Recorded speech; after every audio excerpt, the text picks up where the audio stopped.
आज निशी बहुत खुश थी क्योंकि आज निशी का जन्मदिन था और आज निशी और विवेक की शादी को 1 महीना पूरा हो गया था।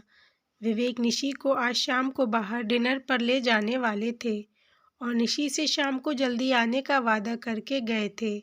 विवेक के माता-पिता यानी निशी के सास-ससुर निशी को बहुत प्यार करते थे। विवेक अपने माता-पिता की इकलौती संतान थे और वो शादी के 17 साल बाद हुए थे। विवेक के माता-पिता नए ज़माने की सोच रखने वाले थे और वे बहुत सुलझे हुए लोग थे। वो दोनों आज अपनी बहू के बर्थडे की प्लानिंग कर रहे थे। वो निशी को बर्थडे सरप्राइज़ देना चाहते थे। वह लोग सारा इंतज़ाम अपने कमरे में कर रहे थे ताकि निशी और विवेक को कुछ पता न चले। उन लोगों ने कमरे को बहुत अच्छे से सजाया और बहुत बड़ा सा पाइनएप्पल केक मंगाया क्योंकि निशी को पाइनएप्पल केक बहुत पसंद था।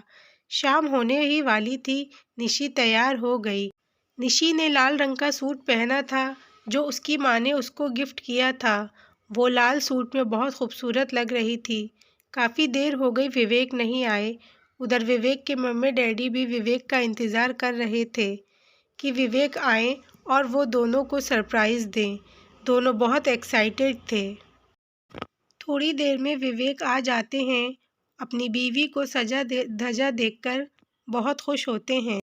निशी चलो यार, बहुत देर हो गई आज मुझे। निशी कोई बात नहीं, अभी इतना टाइम नहीं हुआ। इधर विवेक की मम्मी उन दोनों के पास आती हैं और कहती हैं बेटा निशी, ज़रा मेरे साथ कमरे में चलना, तुम्हारे डैडी तुम दोनों को बुला रहे हैं। विवेक अरे मम्मी बहुत देर वैसे भी हो गई है, हम बाद में आते हैं। अरे बेटा, जैसे ही सब कमरे में जाते हैं वहाँ अंधेरा हो जाता है। विवेक के डैडी लाइट ऑन करते हैं और गाना शुरू करते हैं, happy birthday to dear Nishi. Nishi ओहो, इसलिए बुलाया आपने? मम्मी डैडी चलो ये सब बाद में देखेंगे, बहुत देर पहले से हो गई है। विवेक हाँ निशी चलो बहुत देर हो गई है। दोनों बिना केक काटे चले जाते हैं। विवेक के मम्मी डैडी को बहुत धक्का लगता है। दोनों एक तरफ बैठ जाते हैं और दोनों के आने का इंतज़ार करने लगते हैं। उधर विवेक और निशी ने अपने सारे दोस्तों को बुला लिया था। निशी के मम्मी पापा भी पार्टी में आ जाते हैं। निशी ने उन्हें पहले से ही बुला रखा था। इधर विवेक के मम्मी पापा इंतज़ार कर रहे होते हैं लेकिन उनका अभी तक कोई अता पता नहीं था। बेचारे इंतज़ार करते करते थक जाते हैं। इधर निशी के पापा पार्टी की वीडियो और पिक्स व्हाट्सएप पर डालते हैं। जैसे ही विवेक के पापा मोबाइल पर व्हाट्सएप खोलते हैं, सुन्न हो जाते हैं। वो अपनी पत्नी को सब दिखाते हैं। दोनों को बहुत धक्का लगता है और बहुत रोते हैं। सोचते हैं पता नहीं हमारे प्यार में क्या कमी रह गई थी, और दोनों के आंसू थमने का नाम नहीं लेते। बैठे बैठे दोनों की आंख कब लग जाती है पता ही नहीं चलता। रात के 2 बजे दरवाजे की घंटी बजती है।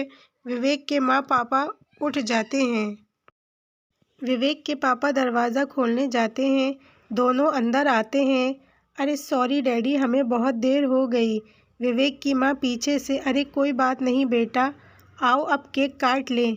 नहीं मम्मी जी, अब जो होगा सुबह को होगा, बहुत रात हो गई, हम बहुत थक गए हैं, अब आप लोग भी सो जाइए। बेचारे दोनों सोने चले जाते हैं। सुबह होती है। निशी कहती है चलो विवेक मम्मी पापा वाला केक काट लें। विवेक की मम्मी नहीं बेटा, अब ज़रूरत नहीं, केक हम लोगों ने काट लिया है और खा भी लिया।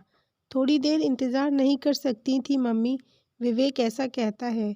विवेक की माँ बेटा, हमें इंतज़ार करने की आदत नहीं है। हमने 17 साल तेरे आने का इंतज़ार किया। हमने पूरी रात बैठे बैठे बिता दी कि बहू बेटी की पार्टी ख़त्म हो, उनके सास ससुर के साथ और दोस्तों के साथ। फिर हम केक काटें, लेकिन हमने इंतज़ार नहीं किया क्योंकि हमें इंतज़ार करना नहीं आता। ये कहते कहते विवेक की माँ फफक फफक कर रोने लगती हैं। विवेक के पिता अपनी पत्नी को गले से लगाकर हाथ पकड़कर कमरे की तरफ चल देते हैं।